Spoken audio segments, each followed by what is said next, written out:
how do you get people more deeply connected with your universe? We're trying to make it innovative, we're trying to make it accessible, and by introducing story and a narrative thread through the whole Infinity multiplayer experience is something that we really wanted to put a lot of attention and detail into. If it's a universe that everybody wants to be really excited about, it's got to grow and evolve beyond just an incredibly balanced suite of mechanics. It's got to speak to fantasy and what people want and what they expect.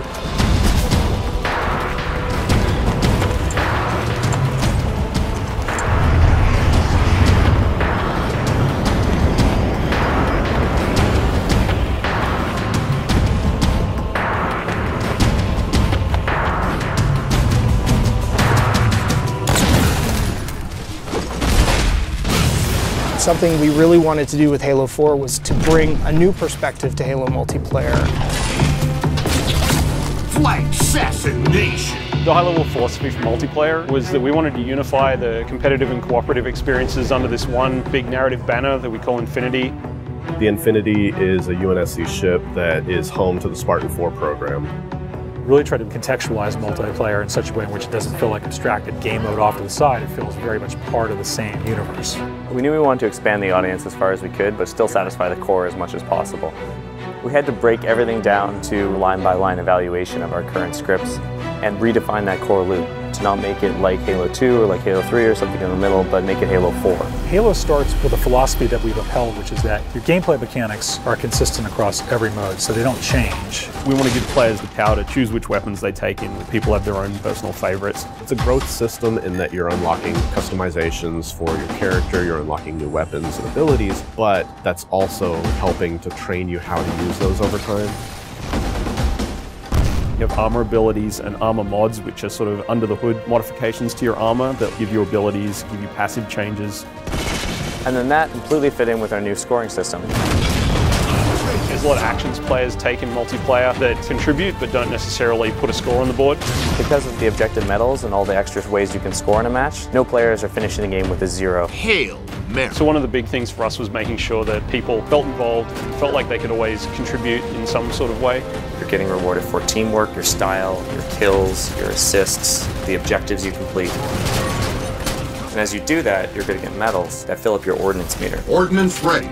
Once your ordnance meter fills up, the UNSC Infinity gives you 3 rewards you can choose from. Those are going to be power weapons, power-ups, or grenades, and you can call them down right to you. Request confirmed. We've added what we're calling a situational record. That's a replay of the person that just killed you and how they killed you. It just adds a bit more information for players. The matchmaking system has evolved to let us join in progress. Overall, this means players will be getting into games faster and more often. So the new CTF really focuses on trying to encourage a little more team play. In the past, there was a lot of dropping of the flag and changing of roles. Now when you pick up the flag, Carrying flag. You're 100% committed, and at that point, your role is now to deliver that flag. your HUD will change to tell you exactly where the deliver point is. Flag capture. Everybody can see exactly what it is that they're supposed to do. If you don't have that flag, then you'll still get points for helping your flag carrier, driving him around, assisting him, saving his life, returning your own flag, defending your flag against the enemies. It's a much more intense experience for all of the players. Enemy team scored.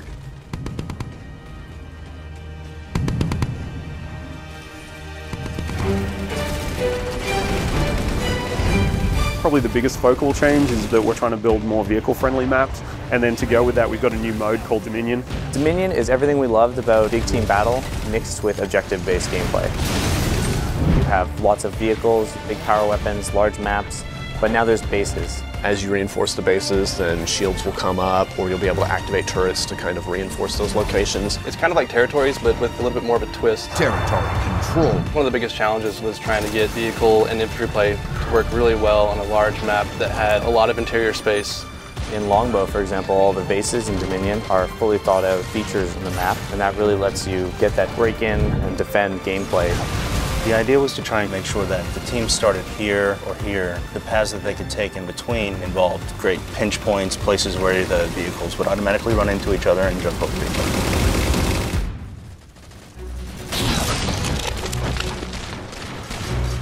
Whenever we start a space, we need to concentrate on a few key things. One is that there's distinct landmarks everywhere you look, so you can orient yourself and you never get lost while you're playing.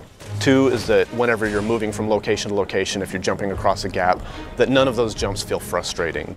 So for instance, floods are a replacement for infection, and players have higher jump height. Infected. We needed to make sure that we could make a map that you're always going to hit your target, you're always going to be able to move around smoothly. Flood is a spiritual successor to Infection. We knew how popular this mode was, we knew it had a lot to live up to, so we didn't want it to just be a Slayer variant anymore. The ground up, it's a new script, it's its own mode now. And now when you're Flood, you get this new character model, you get a big claw, which you can completely slice the survivors in half with. If you look at the model, there's a set of fingers gripping the top of it. The idea being it's kind of been an explosive growth. As soon as they get infected, it just kind of pops out of them. There's like little teeth inside now. In addition to all of the new elements that we're adding to Halo 4 multiplayer, we're bringing back and improving a bunch of old favorites. We're bringing back King of the Hill and Oddball. With Oddball, we also want to incorporate all the elements of our new scoring system. We're looking for ways to make it a team-based experience like never before. Instead of just running away and hiding, now players get points for passing, catching, intercepting the ball. It completely changed the landscape.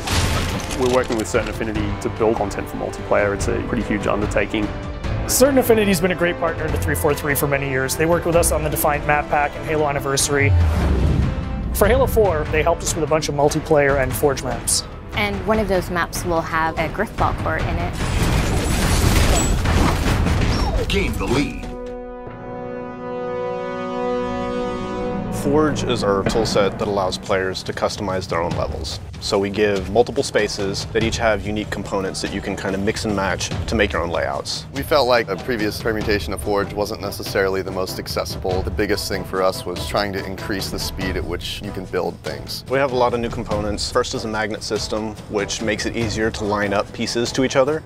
You see these little guys over here. These are hand-placed magnet points. Based on these points, you toggle it in the game and you can actually snap pieces together. Another thing that we have is the duplicate object tool. So if someone has a crazy idea, you can just place something. Oh, I have a mongoose, I can make 6 more of those. Whenever you exit your editing mode, you'll end up seeing shadows cast on the pieces that you placed.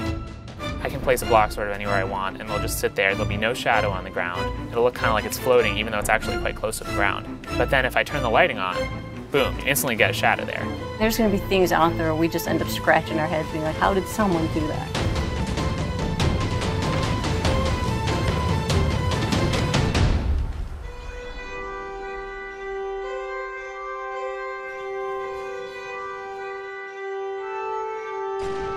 In the tradition of remaking maps, we've chosen to do Valhalla, and this time we're calling it Ragnarok.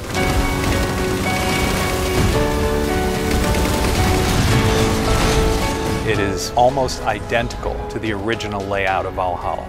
We fine-tuned things for jetpack and things like that. But the biggest change to this map is the addition of the Mantis. Mantis is probably the biggest new sandbox toy we have this time around. When you walk up to it, you'll see it sitting on the floor, and so you hop in this hatch in the back. On its right hand, it's got an enormous UNSC chain gun, and then on the left side, it's got a 5-canister rocket pod. You can use both weapons at the same time, and the rocket pod itself, you can charge up and actually fire all 5 rockets at once.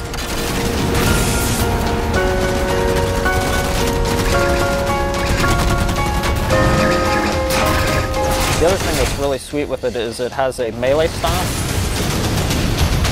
This is probably the most powerful vehicle in a Halo game since like the Scorpion or Banshee. We knew from the start that if we're going to put this in campaign, we have to bring in multiplayer. What better toy do I want to use the Battlefield than the mech? When you look at Halo's audience, you've got a group of players that really gravitates towards campaign, and then another group of players that really gravitates towards multiplayer. The idea of knitting together the narrative and this gameplay experience was the genesis of where Spartan Ops came from. The narrative thread through Spartan Ops is absolutely huge. 6 months after the events of campaign are over, the crew of the Infinity is going down to investigate Requiem. Some of the old hands here know what you're in for. The rest of you, you're due an education. Each week you have a new episode of a series that's continuing to tell this evolving story. And then you have these 5 missions that tie directly to that episode. And actually, in some cases, you have a direct impact on what's happening in the next week's episode. Don't relax yet. You've got more hostiles headed your way.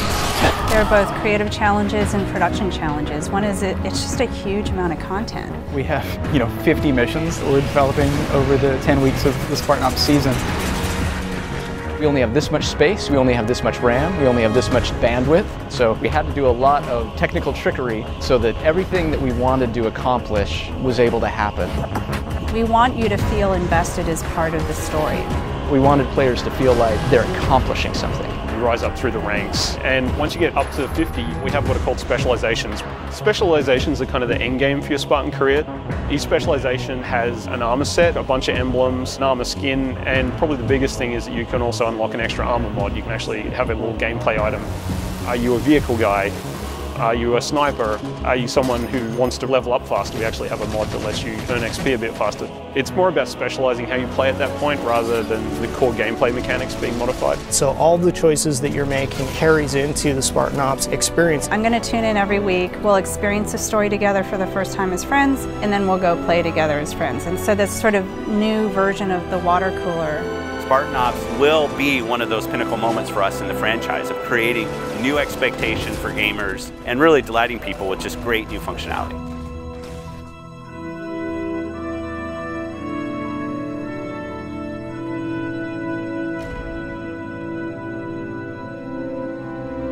We're seeing just kind of the tip of the spear. Going where we want to go in the next steps is only made possible by building absolute confidence. A hero is someone who takes action even though they have something to lose. You gotta have the gumption. You gotta have the confidence to go after it. No matter how deeply we explore the universe or how much detail that you find out about aspects of the universe, it's still bigger and more mysterious than any amount of information could ever give us. And I think that's how the real universe is. Super excited about where this game has evolved to. There's so much variation at all levels of the game that make it infinitely replayable. People play it and they say, man, that's great, I just want one more game, and another one, and just keep going. It has been sort of this puzzle that's come together person by person.